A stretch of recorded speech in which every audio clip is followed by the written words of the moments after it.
ey'gabeni zabo zonke ezahlukahlukene. Nebandla lonke lamaNazaretha ngisukuma nokubingelela bakwethu ebese ngisukuma nokubonga ukuthi namhlanje nami ngithuke ngifike ebandleni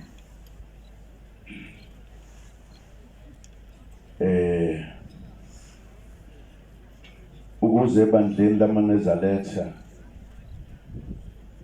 ngaso sonke isikhathi kuyisibusiso esikhulu kakhulu kithina.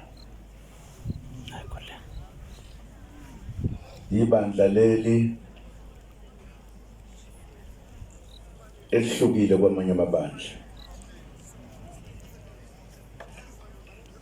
Ibandla othi uma ukulona noma ngabe ukholwa kwamanye amabandla kodwa uzizwe ukuthi isebandleni ke manje lakithi.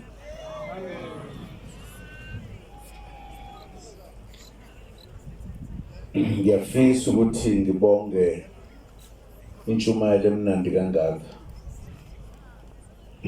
ubaba umfundisi omkhulu ayenzile namhlanje,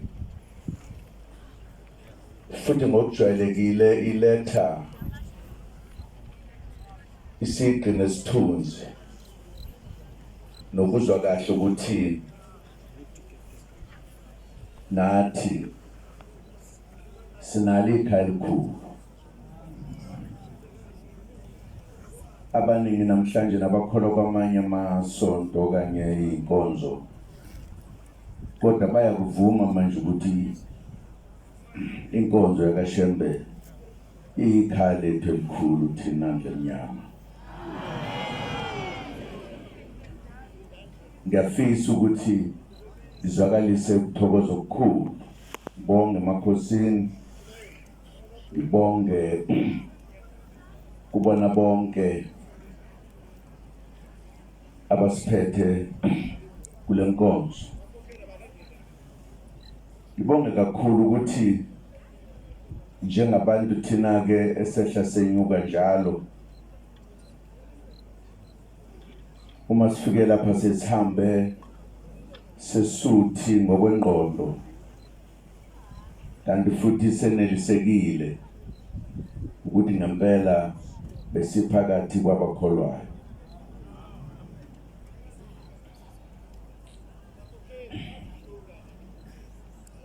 Okungijabulisa kakhulu ukuthi njengoba sokuqalela onyaka, njengoba sikunyanga yokuqala nje, sinalento ejwayelekile ezweni ukuthi abantu bacela ukuthi ake bayikhethele ukhethi njengoba sekuphele ithuba labaphethe izwe ngokahulumeni. Sekubuzwa abantu futhi ukuthi nithini, nanelisekile yini kulaba abebekade beniphethe noma nisanelisekile. Impendulo kodwa bayenza ngokuvota ukuthi bakhethe ukuthi hayi nangu ungasiphatha nangu ngekasiphatha. Siyesithandeke thina esangena kulento okuthiwa ezokubusa kwezwe ukucela imithandazo ukuthi sikhulekelwe ukuthi njengoba senza umsebenzi wesizwe nje ongaka kufanele abakholwayo basibusise, basifisele ukuthi konke kuhambe kahle esizweni. Ngitheke namhlanje ngoba bengikhona naleso sicela ngiphinde nami ngisenze ukuthi maNazaretha amahle awunisikhulekele. Nisikhulekele nokuthi izwe siliphathe kahle. kungabi khona ikhalo kulabo abaphetheyo. Ngiyazi ukuthi kule minyakana kukhona ukusithinte sonke, akekho ongamthintanga. Ongamthintanga laba abantu abanezinto ezinye semakhaya ukuthi uma ucisha ugesi ebese iphinde ivuthi. Kanti thina ke singenakho lokho, awube kunzima. Bekunzima ngendlela eyisimanga. Kube ngiphathe kabi noma phela ngisengikhuluma into yesithethu beleceleni nje. Kungiphathe kabi kakhulu, ngaze ngabona ukuthi hayi sengathi insizwa lezi zakulomhlaba siyahluleka ukuvuthisa umlilo kuze kuse. Lokhu ucima njalo nje. Konakala ukudla emabhodweni kwenzele konke. Uma ngawuthi ukukhuluma kwengathi awukasho lutho. Niyangazi ke mina bakwethu ilo ngazalwa ngikulezo umbusazwe. Ngike ngaba khona nakuhulumeni futhi. Mangibuza bonakele iphi, awuthola impendulo. Angikhulumi kabi ngabantu bakwethu, ngixoxa nje udaba engilwaziyo olungithintile. Ngase ngithi hayi ngoba ngelusa kulezi zepolitiki ngeke ngihlale nje ngisaphila, kodwa uma ngibeka ngamanye amazwi ngisakwazi ukubamba ezami,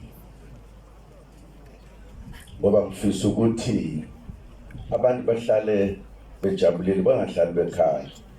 Uma bekhala ubeze ukuthi bayakhala, ukuthi uyasukuma uyakulungisa lokho. Ngase ngikhumbula ukuthi ngenkathi ngilwela inkululeko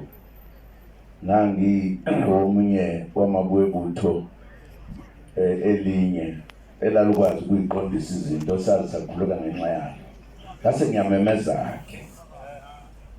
ngiyamemeza impela ukuthi hayi sengathi abafowethu laba abasibasela imlilo nabasenzela konke abazange baliphethe uzwathi bakwazi ukuphemba umlilo. Mina ngeke ngiyakwazi. Ngase ngithi angimemeze insizwa ke ezake zalusa ukuthi hayi ake sishintshe okunye.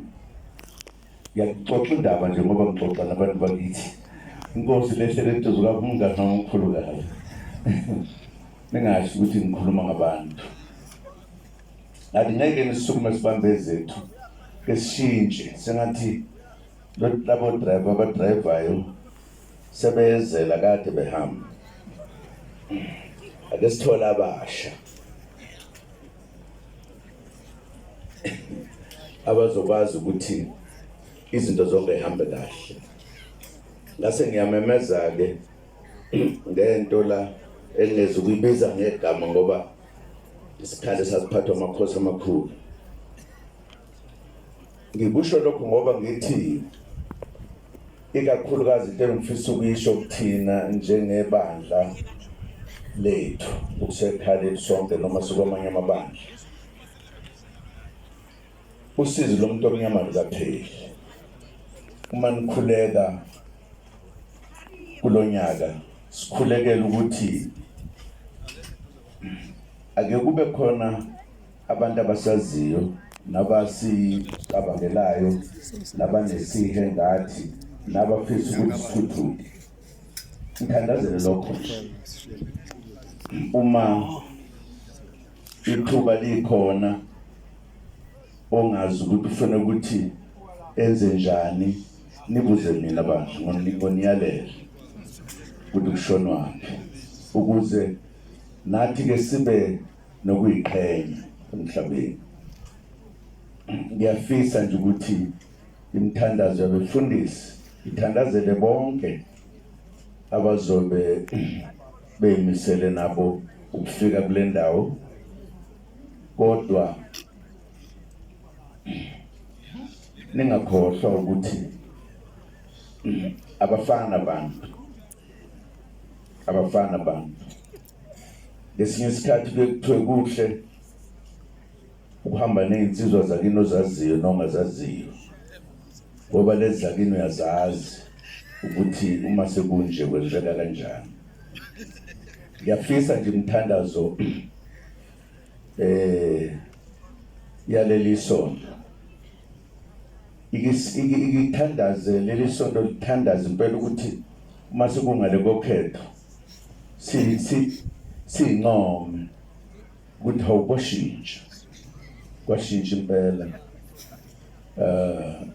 futhi kube izinsizwa zakini enizaziyo. Hawu indaba ezithe ngathi funa ukuphila enazi ney'thakazelo zazo.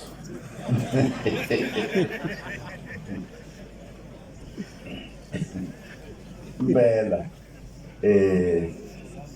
ngiyojabula kakhulu, ngiyafisa futhi ukuthi ukuthula kuqhubeke noma kwenzekani, yonke into yenzeke ngenhlonipho nangokuyihlonipha nangothando. Izwe ngelibuse akumnandi ukuthi kukhona ababusa kakhulu kube khona thina esihlupheka kakhulu. Sizokwenza kanjani lokho na? Ngicabanga ukuthi mina-ke nje nani niyazi ngasheshe ngakhishwa ngingakaqedi ukuba umongameli.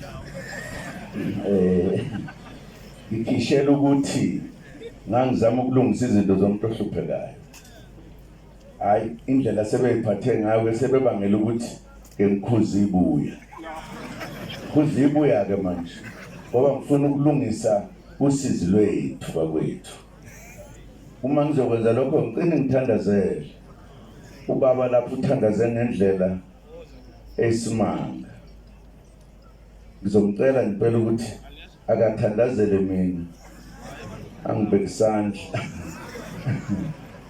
angifisele ukuthi mhlawumbe ke ngiphinde njengoba mkhozi ibuya nje ngiphindeke.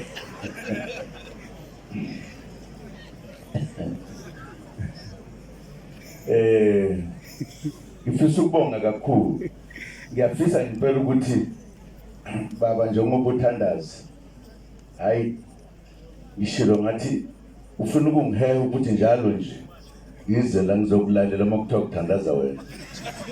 Wathandaza ngendlela eyisimanga, washumayela ngendlela eyisimanga.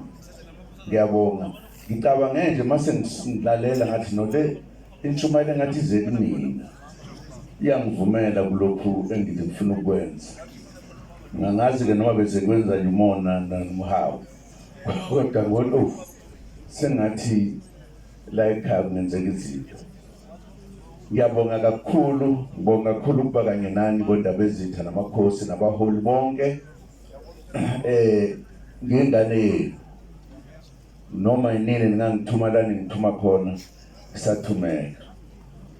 Ngiyabonga.